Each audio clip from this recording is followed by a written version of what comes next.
we got a great one today, for a change. Dahlia Lithwick, always great.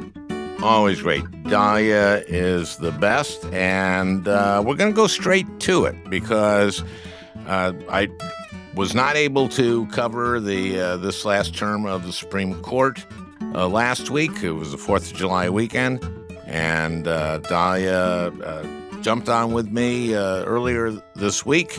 I think you're going to get a lot out of this. So here we go with Dahlia Lithwick, a great one, for a change.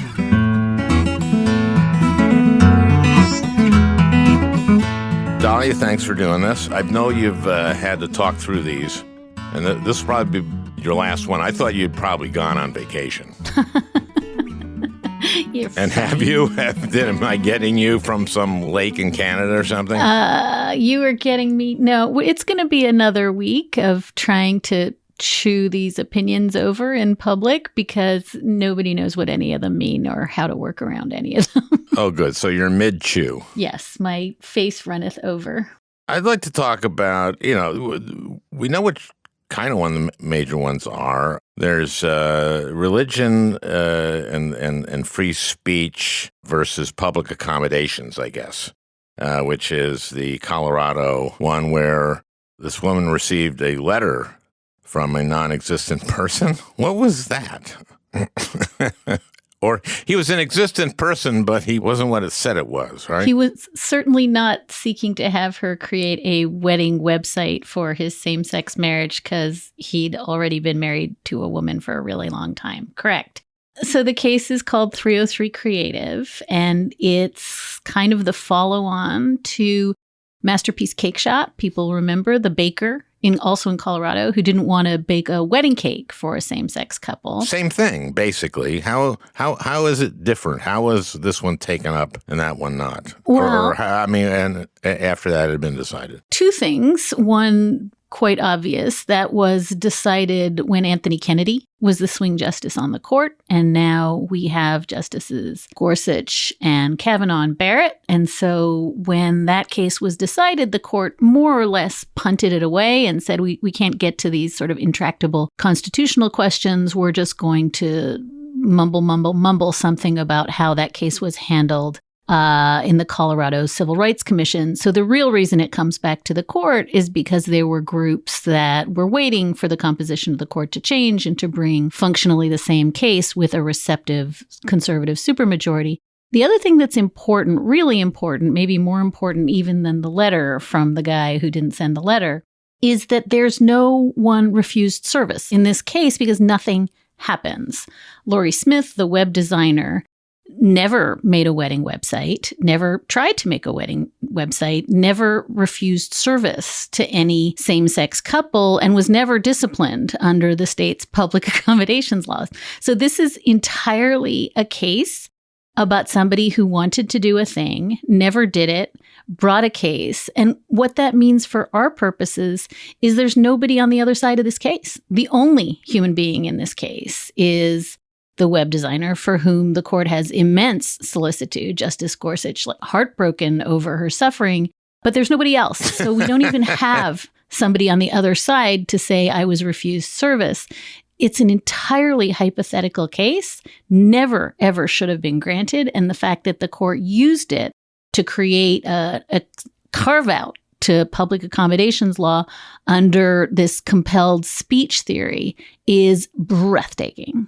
And did the dissenting justices say that? Did they say exactly what you just said? Yeah, among other things. I mean, I think that the dissents that we saw in the cases in the last 48 hours of the term from Justices Kagan, Sotomayor, and Ketanji Brown Jackson are some of the strongest judicial writing I've ever seen. And yeah, the dissent in this case makes that point, and also makes that point that this is unprecedented and that people will suffer. And, the sort of sidebar issue that the group that brought this case may or may not have relied on a fraudulent document in order to establish that Smith would have eventually received a request. Some standing. Yeah, is just kind of the cherry on top. I mean, there's no case here. And yet the court has now said that if you are doing anything that could be expressive activity, in her case, a wedding website, in other cases, we'll have florists and cake bakers and photographers and, artisanal bespoke pretzel makers all saying that this is expressive activity and they want to be able to refuse service because the marriage in this case is false in their eyes.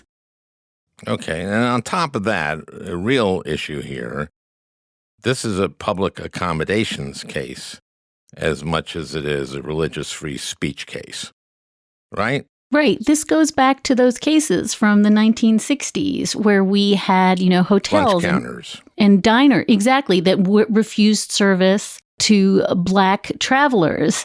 And these public accommodations laws have not had a carve out to say, oh, but some people get to hang out a shingle and open a business, and then they get to refuse service. And part of the reason this case is tricky, Al, and I know you and I talked about it when it was argued, is that it comes in the guise of a speech case. It pretends to be entirely about free expression, but religion is everywhere and nowhere in the final decision.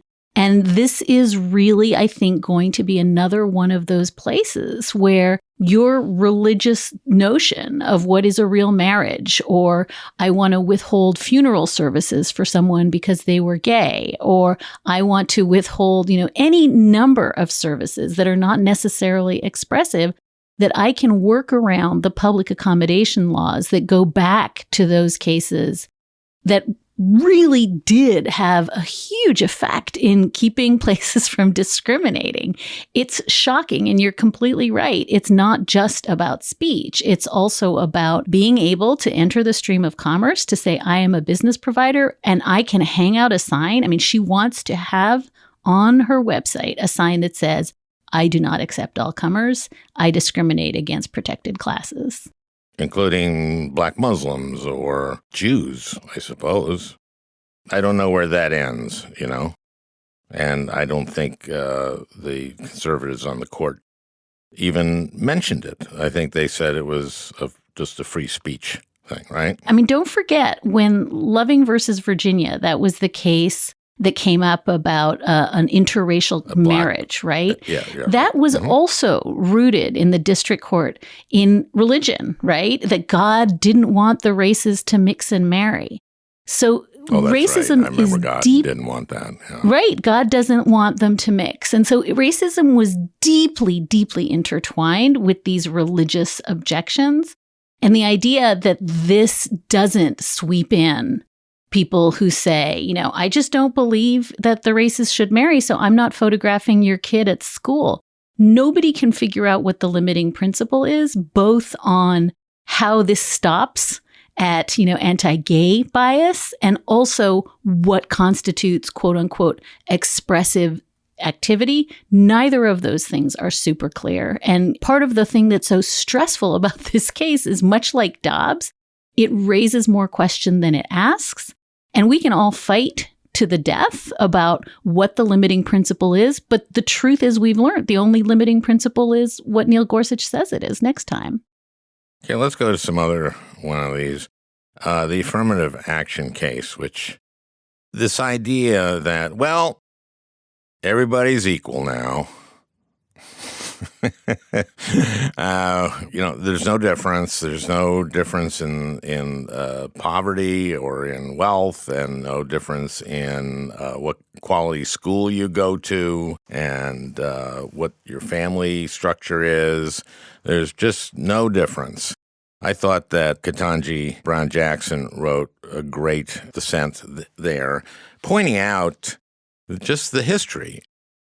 And it's as if these guys and Coney Barrett just don't know our history and don't care. It's almost worse than that, Al, because they're deliberately upending the history and then making claims about the Reconstruction Amendments and the 14th Amendments that are simply not true. So they make this claim that what the 14th Amendment was designed to do was create race-blind America. And what that means is that discrimination against white people is the real injury here. And that's what the radical abolitionists who wrote that amendment had in mind. And so it's the kind of double gaslighting of saying, we have to just all get past race and all of the ways in which race, and this is where you're quite right, Justice Jackson's dissent is like a masterclass on redlining and the GI Bill and Jim Crow and all the ways in which we never got past race. Race has been used as a way to keep down minorities forever. This didn't stop at the Civil War. And that the idea, as she says, that doesn't infect every single, portal to opportunity in this country still, and that we have to be race blind. And she is amazing and magisterial in her writing. But I think it's the double gaslighting of saying, and this is what Thurgood Marshall fought for. This is the legacy of Brown. This is the Harlan dissent in Plessy versus Ferguson. I mean, it's just so ridiculous to lash yourself to Martin Luther King and Thurgood Marshall and say, this is the logical end of the project they began. This is the end of racism, finally. Yeah. And that this is what they wanted all their lives, was to make sure that white people didn't face discrimination in a country where there is clearly equal access to all opportunity. And I think the thing that sends Justice Jackson in her dissent and Justice Sotomayor in her dissent into orbit is that it's one thing to say we're doing away with affirmative action. It is quite another to suggest that this is, the natural progeny of a long, long history of trying to level the playing field. It's just kind of insulting and crazy. And maybe the other thing worth saying is that there's this carve out in Chief Justice John Roberts' opinion, where he says, we don't need affirmative action anywhere, but we still need it in military academies. And so, there's a line in Justice Jackson's dissent where she says it's amazing that diversity and all the interests of equality that are promoted by affirmative action are necessary to get people of color into the bunker, but not into the boardroom. And it's hard to get killed in the boardroom. It's happened, but it's because what was the reasoning there? It was that the military is integrated, the most integrated institution in our society, and we want to keep it that way. But these other places aren't. And we want to keep it that way as well. He doesn't even explain it. He doesn't even have kind of the courage of his convictions to say why the military is different and why we need. I mean, we know there were briefs in this case coming from the military urging the court to preserve affirmative action for all sorts of, reasons about the fighting forces needing to still have the benefits of affirmative action. But he doesn't even explain it. He just says, we're going to keep it in the military. And by the way, we're now seeing Republicans in Congress who are going to try to do away with it in the military too. But no, there's no analysis for why we don't need affirmative action in the education context. We still need it in military academies. And it's partly because he can't justify the difference. I mean, one thing Brown Jackson did, and you were talking about laying out redlining and looking at wealth gaps. I know that the Boston paper, the Globe, did a study of the net wealth of people in Boston a few years ago. And the net average for a white family was about $250,000. And for black families was $12. And, this is partly it's redlining. A huge part of that is redlining because most people's wealth is in their homes, right? And Heather McGee cites a statistic, which is that the net worth of a family headed by a black college graduate is less than the net worth of a family headed by a white high school dropout. So none of that just gets accounted for. It's basically, we're equal now, let's go, right? That's sort of what they're saying. That's what they're saying, and they're not accounting for the fact that, for instance, 43% of white students admitted to Harvard between 2009 and 2014 are legacies. They're children of faculty or staff, children of donors, recruited athletes, right? So the affirmative action exists very, very much for white students, and those programs don't get swept into it. And the other piece of this, in addition to, as you're saying, the historical, housing patterns, payment patterns. And the high school you go to, the school system you're in, the neighborhood you're growing up in, and how they use their property taxes to pay for, in Minnesota, you'll have these school districts and affluent suburbs that have everything. And then you'll go to urban high schools that have very, very little and are old buildings and don't have good labs. And hell, go to Indian country and you'll see schools with no labs. It's crazy. But you saw that they did put one thing. Who put this in? The thing that you can include an essay in which you refer to your race and how it may have diminished or affected you. That interests me a lot. That's the Chief Justice, who has these two, I think I called it an essay off, because he has two different lines. In his majority opinion, he suggests that there are still other ways that you can explain how race helped you overcome adversity, and that you can can peek through your essay. I think the way like Donald Trump declassifies documents, like in your mind, and you can suggest in your essay that, your race may have mattered. And then later on he says, but you can't put it in your essay, or the schools certainly can't use it as a factor. So he's kind of both sucking and blowing here. He's saying, certainly, we're not saying that people can't explain. And that's because there were real questions at oral argument and in Justice Jackson's dissent about, are you really restricting the free rights, the free speech rights of people who would want to put this in their essay? And so he's both saying, yes, it can sort of show up there. And also schools can't use it as a factor. So who knows where that nets out? That's almost nonsensical. And I'm wondering what that does, because is that going to create a kind of essay that every black kid is going to have to write? Because I think he said you can write about your race and how it affected you. So is every black kid going to go like, oh boy, that means I've got to say, yeah, well, I'm black, and the way it has affected me is that when I leave stores, I have to check on my receipt, whereas my white friends don't. And I got stopped once, and I didn't have my receipt, and the police came, and that was humiliating. And I mean, I could see school counselors going like, okay, here's the formula. And what's that going to do? Is that going to make all these, school essays the same or somewhat the same?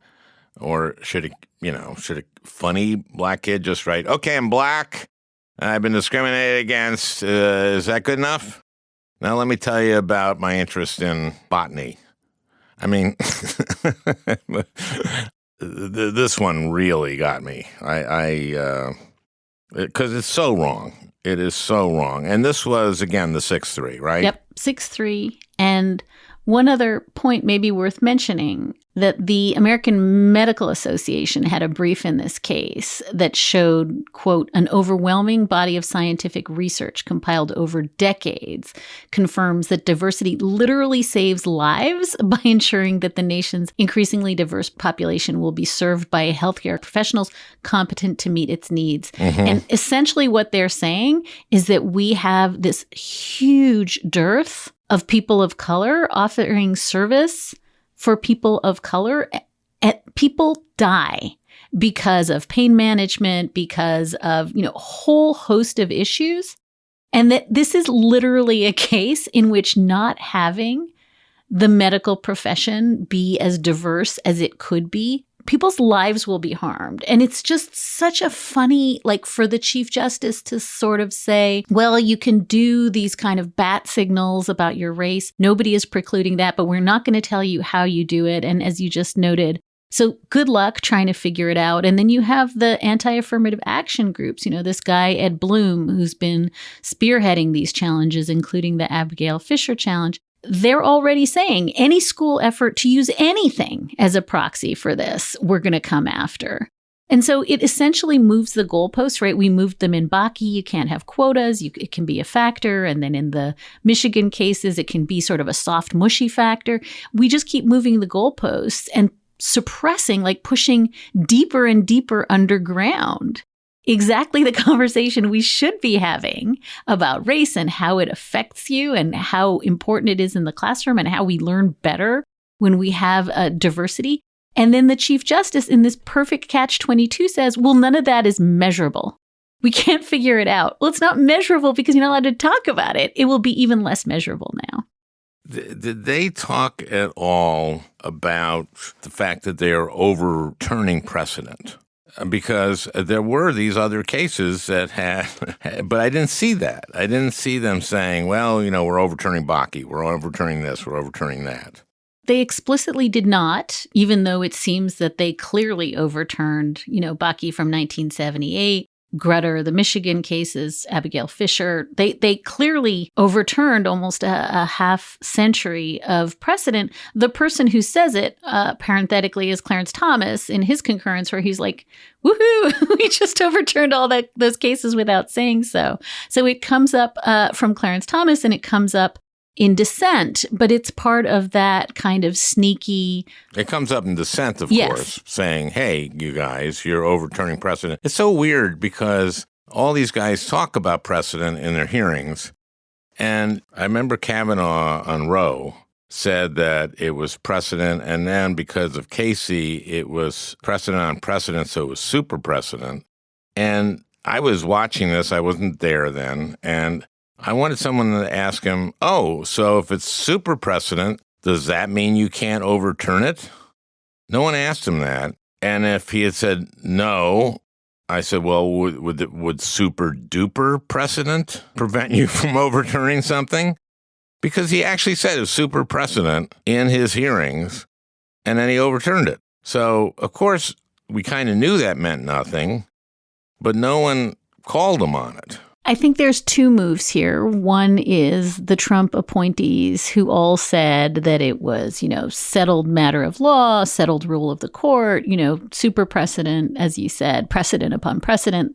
Everybody says that. And then Alito writes in his Dobbs opinion, it was wrong when it was decided, it's still wrong, it's over. I think the other move that's almost as scary is what we're seeing now, which is you don't have to write the sentence X is overturned in over to overturn it, right? And we've seen that in the religion context last term, where the court essentially got rid of the longstanding test about how much is too much interference between church and state. But they did so without expressly overturning it. That's exactly what they did in the affirmative action case. And so I think in some sense, both of those phenomena go to the lie that is that precedent matters, because both saying, oh, this matters in your confirmation hearing and then writing that it's reversed, that's one thing, and that's happening.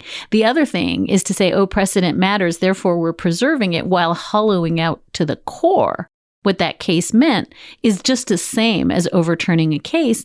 And I've been really reflecting this week as I've been trying to make sense of what comes next, that instability that you remember when the Dobbs dissenters said, you can't keep doing this because nobody has any confidence in the court.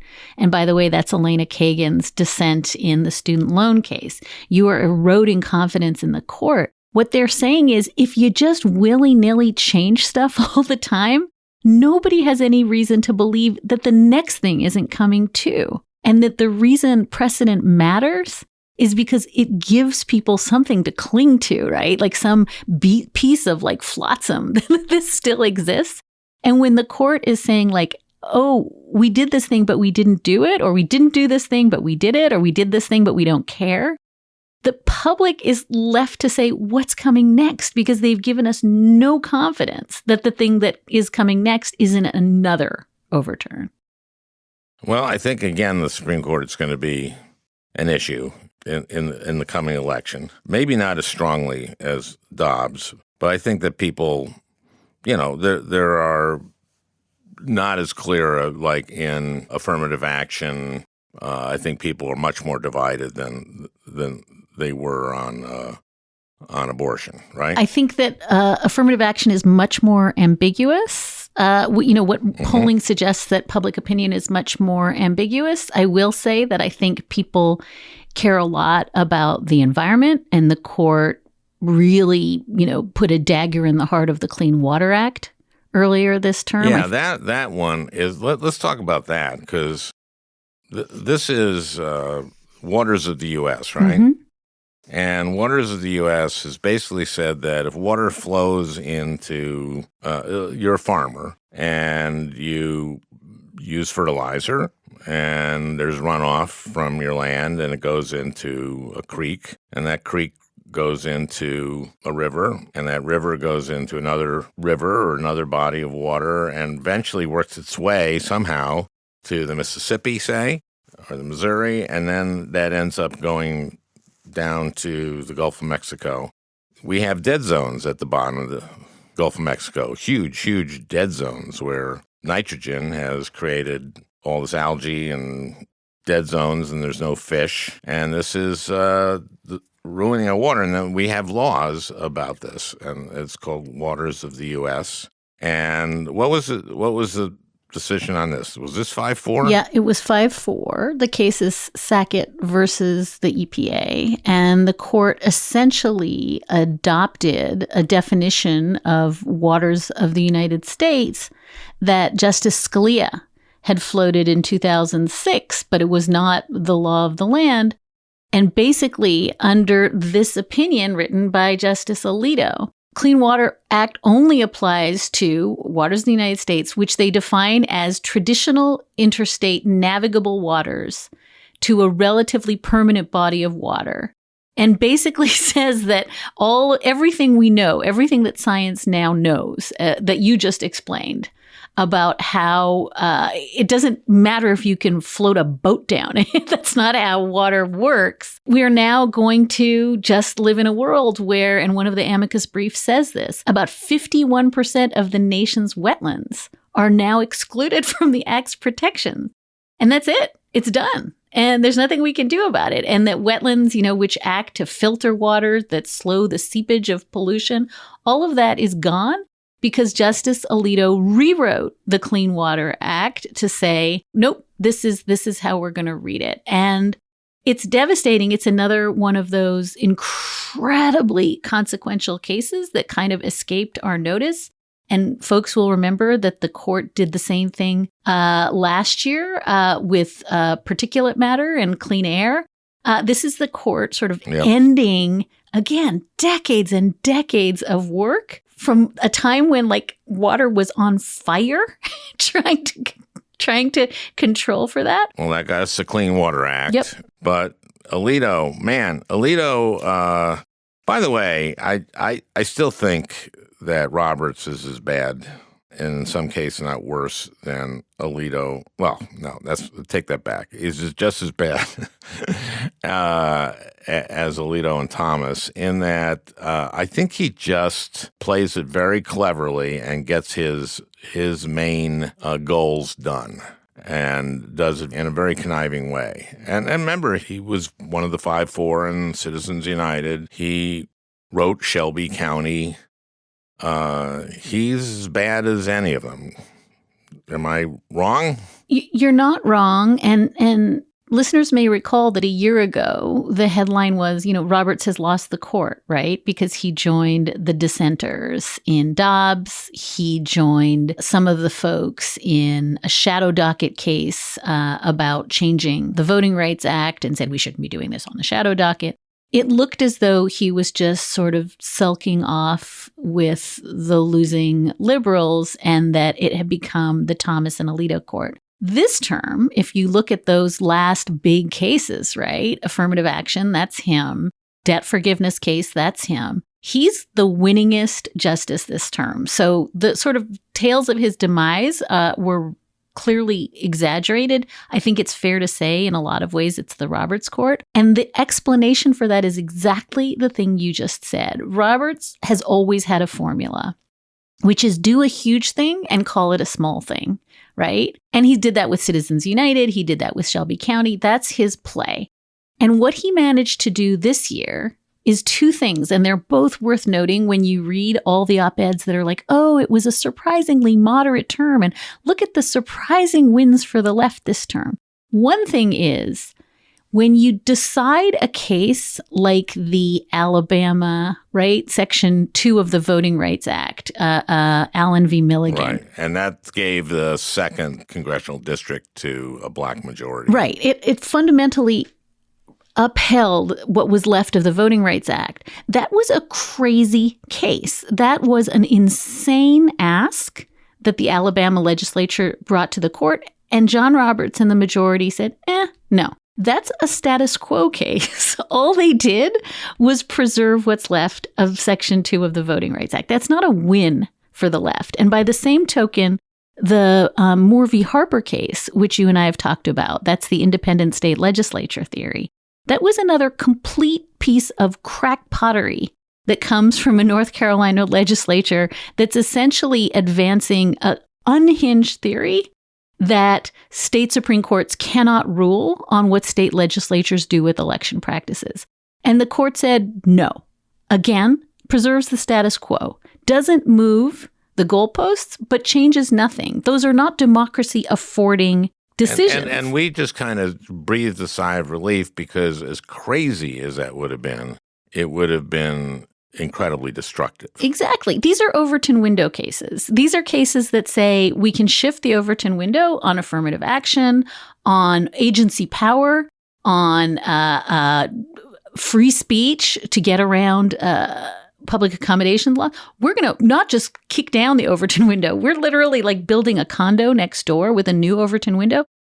But we're going to convince the narrative to be, wow, what a moderate court, because we didn't do the nuttiest things. And what he did this year, and this is the second part of the move, is he managed to get Justices Kavanaugh and Barrett to come along for the ride. That they, I think, have really learned the lesson that Dobbs was too much last year, Bruen was too much. Let's not be nutty. We've got 30 years left on the court, so let's do it the kind of Roberts special, which is in cases that are utterly insane, we'll join with the liberals and make it look as though we're progressive. And in cases that really, really matter to the conservative legal movement, and look at the twin cases, right? Not just loan forgiveness twinned with affirmative action. That will make it harder to go to school for people who are minorities and for people who don't have money. That's a huge win, as is this deregulatory project of kneecapping the EPA and the Clean Water Act. And don't even get me started on the habeas corpus case we have where you can be in jail for something that is a mistake and sit there for the rest of your life. So I think that we're so famished for this narrative of moderate John Roberts moderating the court that we're misinterpreting the data to say, and clearly this term proved that. Yeah, and I just find that almost more pernicious in an odd way than Alito and Thomas, although that's impossible to really justify, I guess. Those guys are amazing. Was there anything that Alito voted on that surprised you? I can't think of anything. I think Justices Alito and Thomas are, I guess we credit them with their candor, right? Like they're very honest, again, this term about what the project is and that they are taking, just swinging for the fences, what my friend Leah Lippman calls the YOLO court. They're going for it and they're saying it out loud. And I think Justice Gorsuch continues to surprise us on Native American rights, where he has proven to be, the most progressive justice. But other than that, Justice Gorsuch, not only would I say is aligned largely with Thomas and Alito, but this year, we started with that 303 creative case that is rooted in a lie. Don't forget, he was the one who wrote that Praying Coach Kennedy case last year. That was the craziest case This says, I'll recall for our audience, the coach who would, at the end of the game, go to the 50-yard line and pray, and the team would come with him, you weren't required to come, but the team basically would come with him, and so would the crowd. And that's exactly the opposite of prayer in public school that I learned about. Any major ones that I missed here that we should be? Just student loan forgiveness on the very last. Oh, that's pretty major. Yeah. Now, is there a way to correct that? Is there what was wrong with this? They said they did it in an unconstitutional way. I mean, I think what they did two things. They closely read the statute, the underlying statute, which was the HEROES Act. Folks will remember that was a statute that was passed that would have allowed the education. It was made permanent in 2007. It would have allowed the education secretary to, quote, waive or modify any provision of federal laws governing student loans. And basically, the chief just said waive and modify don't mean waive and modify when the education secretary is doing it with respect to student loans. And then he did this super gross thing, which is decide, even if you don't accept my statutory interpretation, under the, quote, major questions doctrine, not a doctrine, the court can bat this aside because it turns out that this idea, which exists nowhere in the law, nowhere in the Constitution, it's not a thing, and it is being used. I mentioned the EPA case from last year. It was used to take away the EPA power, and this major questions doctrine to regulate air pollution, particulate matter, and CO2, right? Right. And so this major questions doctrine essentially says that the court expects Congress to speak clearly if it wishes to assign to an agency decisions of vast economic and political significance. That's it. What does that mean? We don't know, but we know that Roberts said that under the major questions doctrine, this was too much. Again, 6-3. And again, I'm just going to say there's no such thing as the major questions doctrine. It's not in the Constitution. It's not in the legal canon. It's in no statute. It was just invented by Republicans who are trying to make it impossible for regulatory agencies to do their job. And it's one of those things that's just going to be selectively cited whenever, a Biden administration entity tries to do something. And Justice Kagan's dissent in this case is a scorcher because she ends where you and I began, which is essentially, this is destroying the legitimacy of the court. What you are doing is not constitutional. It's not lawful, and people are watching, and the Chief Justice gets super grumpy at her and says, again, familiar refrain, by saying that you, in fact, Elena Kagan, are undermining the legitimacy of this court. Okay, they seem to be pointing fingers at each other then, huh?